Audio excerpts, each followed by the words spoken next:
أعوذ بالله من الشيطان الرجيم بسم الله الرحمن الرحيم الحمد لله رب العالمين صدق الله.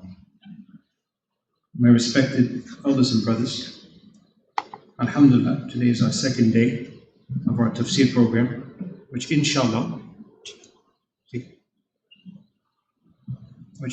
will be every day for about 5 to 10 minutes, inshallah. Yesterday, we didn't speak about anything in regards to the Quran itself, but in regards to our own selves. That if we have two qualities, inshallah, we will consistently sit in this program and try to benefit. One is talab. We should have the desire to do these programs and to understand the Quran. And secondly, we should have nadamat. There should be a sadness and a regret that we have not already in our life mastered the meaning of the Quran. We have mastered so many things, we have knowledge of so many things, but the Quran, our knowledge is very limited in regards to it. So sometimes if a person has some type of regret, then that will be a driving force in them to learn more and to do more. May Allah wa ta'ala give us tawfiq. Before we start the Quran, all the time we are saying first, A'udhu billahi minash shaitanir rajim. Logically, if a person was looking at the Quran in regards to logic, and we'll talk about that when Alif Lam Mim comes about looking at the Quran logically. But if logically a person was to look at the Quran, they would have a kind of complaint and a little bit of a doubt that why would we start first of all with protection from shaitan? It should be first Bismillahir Rahmanir Rahim and then A'udhu billahi minash shaitanir rajim.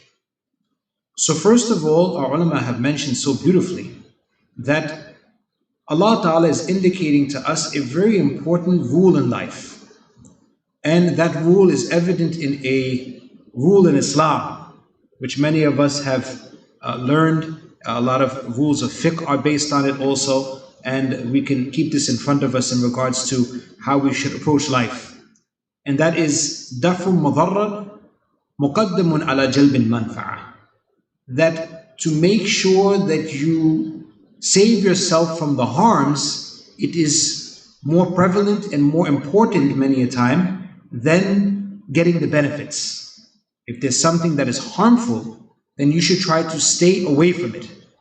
And sometimes that is more important than trying to gain benefit and do something beneficial.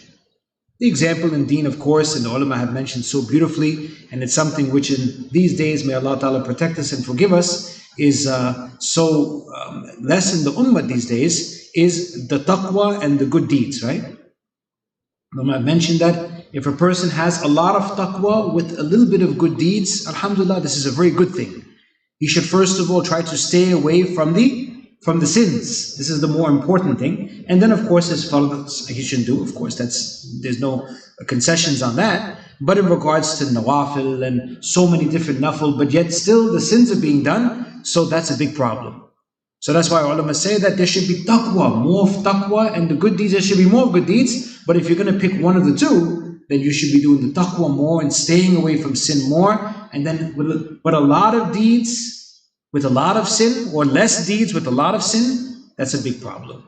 So Allah Ta'ala first of all is teaching us a lesson and showing us that the darar and the harms of shaitan should be in front of you first of all. You should be always trying to stay away from that thing which is nuqsan and that thing which is harmful. And Allah Ta'ala is showing us that first of all, seek refuge and seek protection in me from shaitan, the rajim, the one who's been casted out from the Jahannam and cursed by Allah subhanahu wa ta'ala. The details of shaitan and his story with Adam alayhi salam is coming in Surah Baqarah. So we'll do that inshallah there. The second thing Allah wa ta'ala is giving us is the realization of shaitan. Because shaitan, as Allah Ta'ala has mentioned in the Quran, you have to realize that he's your enemy. Inna shaitan lakum aduwwun fattakhiduhu aduwwa. That shaitan, he is the enemy of you. Verily, shaitan, he is the enemy of you. After that, Allah Ta'ala says, take him as your enemy. فَاتَّخِذُوا عَدُوًّا. Take him as your enemy. This I always give an example. There are some people, may Allah protect us, they are smoking cigarettes. And there are some people who, while smoking the cigarette, they will tell you, don't smoke cigarettes. They have the cigarette, and they'll tell you, don't smoke cigarettes, it will kill you.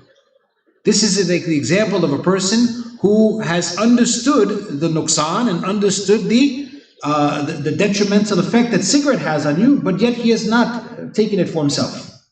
Similarly, a person sometimes knows and understands the harms of shaitan, but yet he still does the work of shaitan and still carries on doing the bad things.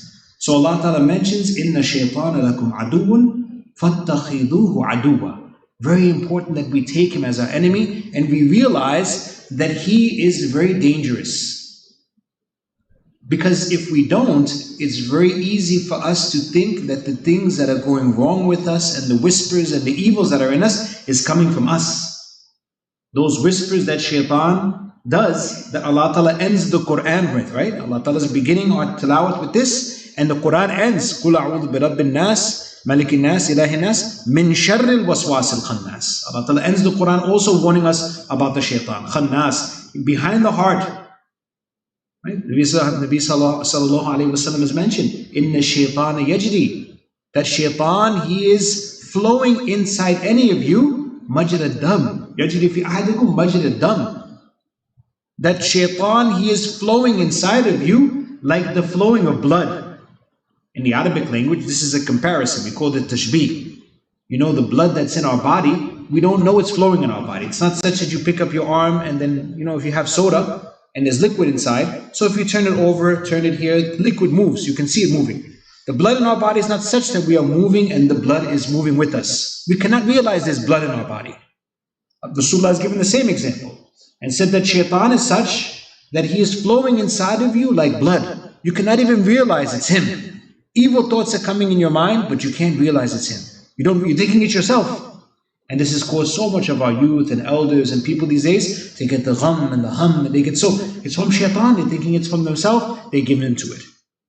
May Allah Ta'ala protect us. So the shaitan, he's very tricky. So Allah Ta'ala, right in the beginning, he is making us realize who the shaitan is. That make sure you understand that this is your enemy and gaining the realization of it. And the Quran, alhamdulillah, it is an open book test. If you ask any madrasa student, any high school, regular school student, even the kindergarten student, and especially the college students, and ask them that your test is coming up, what would you wish for that test? They would say, I wish we had open book test. That the book can be open in front of us and we can give the answer from the book. Allah Ta'ala mentions in the Quran, وَلَنَبْلُوَنَّكُمْ. We are going to test you. Insan is tested in this world. But it's an open book test. All the solutions and all the answers in that test are in the Quran. It's here. Allah Ta'ala has already told us it's not that the maqsad and the purpose and the danger of shaitan is not known. Allah Ta'ala has told us already about the end result and shaitan, what is his outcome at the ending, the last day, when he's going to be thrown into the fires of Jahannam. What's his last thing he's going to say? And what was his big trick? What was his big trick? It's in the Quran and it's there already. Inshallah, tomorrow we'll do that because 10 minutes is up and now the alarm is about to go off. So we're going to stop inshallah here. Jazakumullah khairan wa akhir da'wan alhamdulillah. Jazakallah.